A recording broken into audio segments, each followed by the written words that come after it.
E foi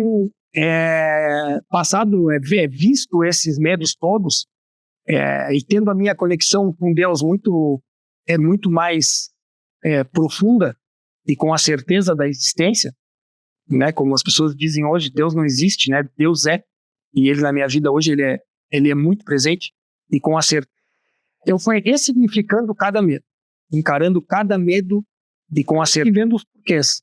E tu vai desmembrando um por um, e tu vai perdendo um por um até chegar no nível de não ter nenhum.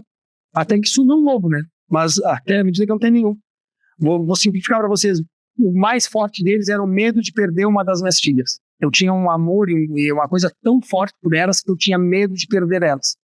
Aí eu ressignificar esse medo e com a certeza, tudo volta pro nosso ego, tá? Vou entrar num outro assunto aqui que é o ego, que como dizem alguns hoje é o mal da humanidade, e eu concordo com isso.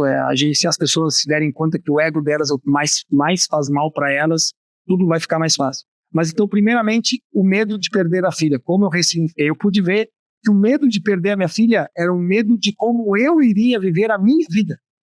Ou seja, se tu for parar para ver, se tu tem medo de que a tua filha morra, e o medo é que a tua vida como vai ser, isso é de um egocentrismo tremendo. Porque eu teria que ter medo de perder a minha filha pelo fato de ela não ter mais a vida dela, né? Não pelo fato de eu não saber como eu vou viver sem ela.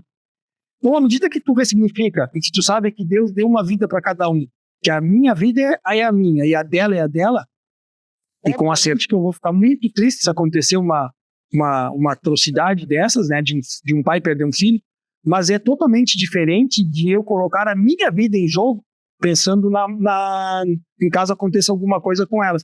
Então, essa foi a primeira ressignificação muito forte para mim, né, de individualizar a vida de cada um e de poder ter um amor muito mais puro por ela do que propriamente um calço em cima dela, né? Porque, na verdade, se nós temos esse medo em cima dos nossos filhos, nós estamos sendo um peso para eles, né? E não um empurrão, e não um impulso. Um outro medo também ressignificado, né? O medo de quebrar, que a maioria das pessoas, empresários ou profissionais, tem o medo de ser demitido ou o medo de quebrar a empresa e com acerto. O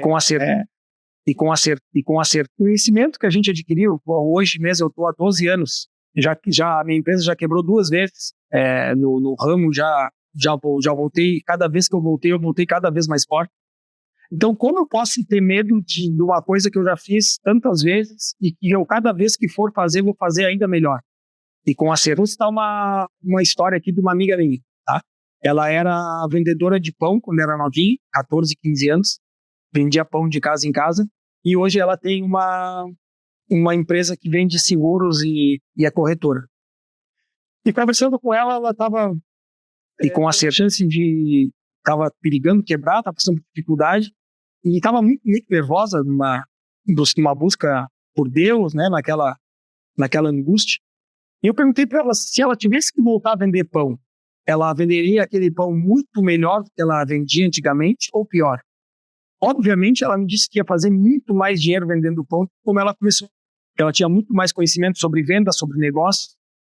Então, o medo fica totalmente desmistificado, porque o conhecimento que a gente adquiriu ao longo dos anos nunca vai ser pior do que uma primeira vez. Então, a gente está sempre cada vez mais pronto, a cada dia mais pronto.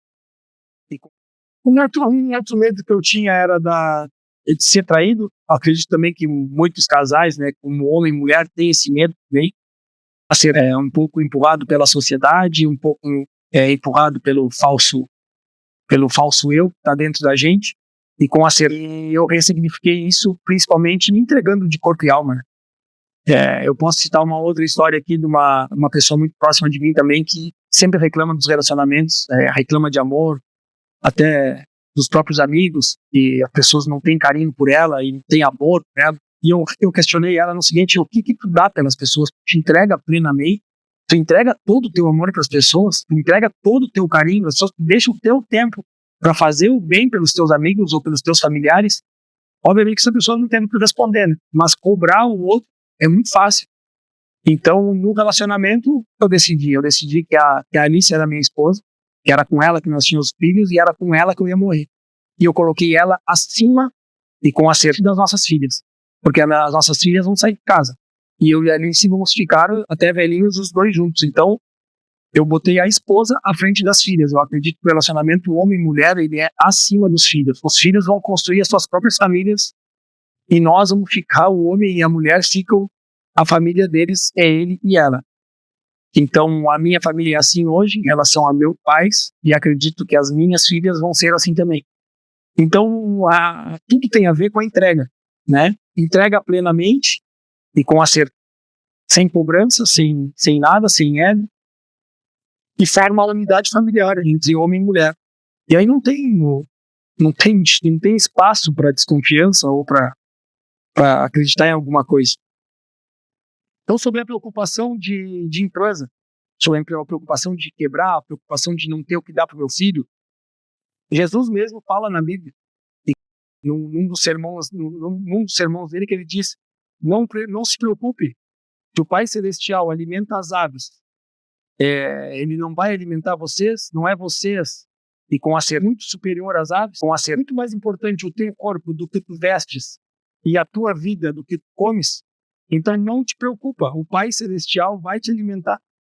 Eu sempre cito para os meus amigos que até uma minhoca se alimenta, consegue se reproduzir.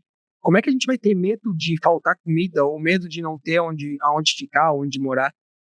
Então, essa preocupação é uma preocupação que tem que ser tirada dos nossos ombros. Esses medos têm que ser tirados dos nossos ombros. Existe vida plena, existe vida boa, que não é a vida que a maioria de nós está vivendo.